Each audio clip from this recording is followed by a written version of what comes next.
Perintah Kaisar Naga. Jangan lupa like, komen, dan subscribe channel RD1. Bab 3068. Ji Yun terdiam setelah mendengar kata-kata Siti Qiao, dan terlihat jelas bahwa dia sangat khawatir saat ini. Hanya ketika ada pertarungan skala besar, atau kebangkitan iblis, yang membuat benua tertentu dalam kekacauan, penguasa domain akan mengirim seseorang untuk bernegosiasi dan menekannya. Jika tidak dapat ditangani, maka penguasa domain akan datang sendiri. Sebenarnya, saya belum pernah melihat penguasa domain selama ratusan tahun. Sepertinya saya belum pernah mendengar tentang mereka. Perlahan-lahan orang mungkin melupakan keberadaan penguasa domain. Ini bisnis. Yihe menjelaskan struktur seluruh alam surgawi kepada Dev secara mendetail. Yang mengejutkan Dev, dia tidak menyangka akan ada orang seperti Master Domain di alam surgawi. Tapi itu normal untuk dipikir-pikir, jika alam surga dan manusia begitu besar, jika benar-benar kacau dan tidak teratur, alam surga dan manusia pasti sudah lama dihancurkan. Tapi itu belum muncul dalam ratusan tahun. Saya tidak tahu apakah yang disebut Master Domain 5 domain itu benar-benar ada.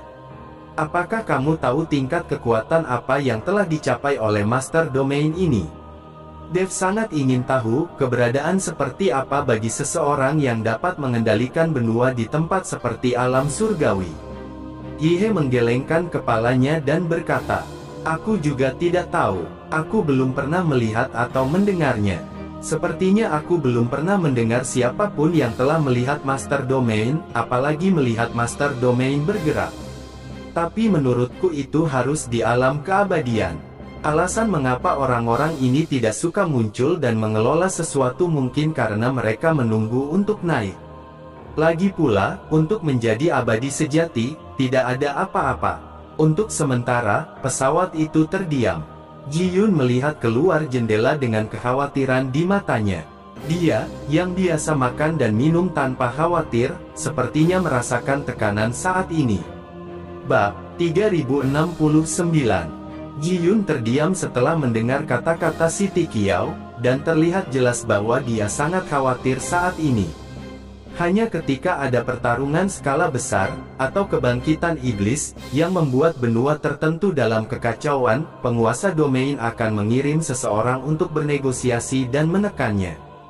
Jika tidak dapat ditangani, maka penguasa domain akan datang sendiri. Sebenarnya, saya belum pernah melihat penguasa domain selama ratusan tahun. Sepertinya saya belum pernah mendengar tentang mereka. Perlahan-lahan orang mungkin melupakan keberadaan penguasa domain. Ini bisnis. Yihe menjelaskan struktur seluruh alam surgawi kepada Dev secara mendetail. Yang mengejutkan Dev, dia tidak menyangka akan ada orang seperti Master Domain di alam surgawi.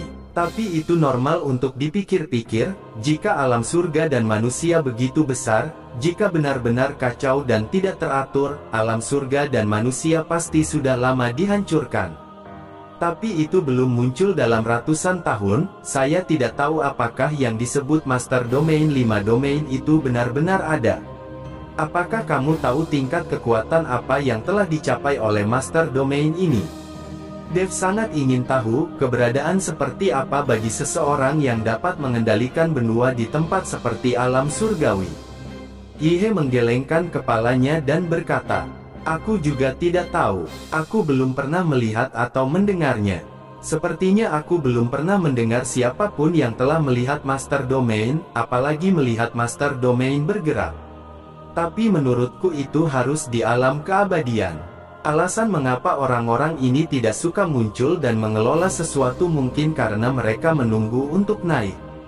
Lagi pula, untuk menjadi abadi sejati, tidak ada apa-apa. Untuk sementara, pesawat itu terdiam. Ji Yun melihat keluar jendela dengan kekhawatiran di matanya. Dia, yang biasa makan dan minum tanpa khawatir, sepertinya merasakan tekanan saat ini. Bab 3070. Aku tahu, kamu harus berhati-hati terhadap Raja Li itu, dan mencegah kota Raja Mingli menyerang kota Yao Huang, kata Dev. Yihe mengangguk, lalu bersiap untuk pergi dengan beberapa gadis. Dev, aku ingin bersamamu. Saat ini, Gao Qilan berbisik. Dia datang jauh-jauh dari ujung utara hanya untuk mengikuti Dev. Sekarang Dev membuangnya, dia akan merasa bosan. Nona Gao, tanah Mohai sangat berbahaya, dan saya tidak tahu tempat itu. Anda mungkin dalam bahaya jika mengikuti saya.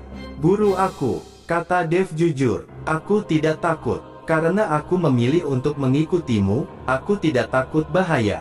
Jika kamu benar-benar terbunuh, maka aku akan mengikutimu dengan kematian. Mata Gao Qilan penuh ketegasan, mengungkapkan cintanya pada Dev. Menatap mata Gao Qilan, Dev tidak tahu harus berbuat apa untuk sementara waktu.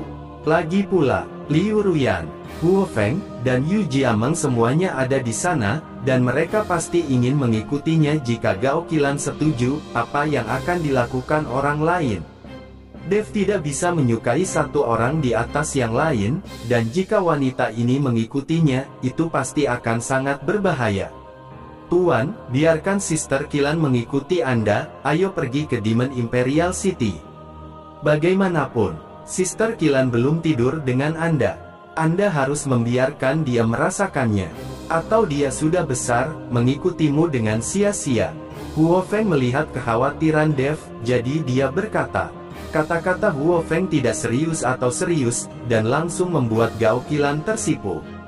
Dev juga sangat malu, terbatuk ringan dan berkata, "Oke, biarkan Nona Gao mengikutiku, kamu dan Yihe kembali ke kota Kekaisaran Iblis, jangan berlarian, aku akan mencarimu setelah aku selesai menangani urusan Mohai." Ketiga wanita itu semua mengangguk, dan setelah memberitahu Dev untuk berhati-hati, mereka mengikuti Yihe di jalan menuju kota Kekaisaran Iblis. Dan Ji Yun mengikuti Dev dan Gao Qilan, naik ke pesawat dan menuju Mohai. Saat ini, di dalam istana Demon Imperial City, Hu Ben sedang mengadakan perjamuan. Dan di atas perjamuan ada beberapa jenderal dari kota Raja Mingli. Orang-orang ini semua ada di sini untuk membantu Hu Ben dalam mengambil alih kota Yao Huang. Dikatakan sebagai asisten, tetapi sebenarnya memperlakukan Hu Ben sebagai boneka. Li Xing ingin membuat seluruh kota Raja Mingli mencaplok kota Yao Huang. Di samping Hu Ben, dua wanita genit terus menuangkan anggur ke Hu Ben. Kedua wanita ini juga diutus oleh Li Xing, agar Hu Ben melupakan Putri Isa. Hu Ben juga tidak sopan, di jamuan makan, dia bermain tangan dengan kedua wanita itu, tidak peduli dengan pandangan orang lain. Sekarang dia adalah Kaisar Iblis, di seluruh kota Kaisar Iblis, dia yang terbesar. Tepat ketika Hu Ben tenggelam dalam kelembutan kedua wanita itu, tiba-tiba langit menjadi gelap, dan hembusan angin mulai menderu-deru. Mengapa langit tiba-tiba berubah? Hu Ben melihat keluar jendela, sedikit terkejut. Diiringi embusan angin, gerbang istana tiba-tiba terbuka, dan sesosok tubuh perlahan masuk dari luar. Melihat sosok yang masuk, Hu Ben mengerutkan kening, dengan sedikit keraguan di matanya. Namun saat sosok itu masuk ke aula, mata Hu Ben tiba-tiba membelalak, dan ketakutan di matanya langsung meresap. Setan, Kaisar Iblis. Hu Ben mendorong kedua wanita itu ke samping dan menatap Yihe dengan kaget. Dia tidak menyangka Kaisar Iblis Yihe kembali. Di aula utama, para jenderal kota Raja Mingli itu semua terkejut saat melihat Yihe Yao Huang, dan kemudian bangkit untuk waspada. Hu Ben, bisakah kamu duduk di kursi di atas aula utama? Yihe berkata dengan ekspresi dingin. Hu Ben gemetar, dan buru-buru turun dari kursi. Jenderal Hu Ben, Kaisar Iblis, Yihe telah diracuni oleh kota Raja Mingli kita, dan telah lama kehilangan keahliannya. Apa yang kamu takutkan dari dia? Pada saat ini, seorang jenderal dari kota Raja Mingli berkata, bersambung.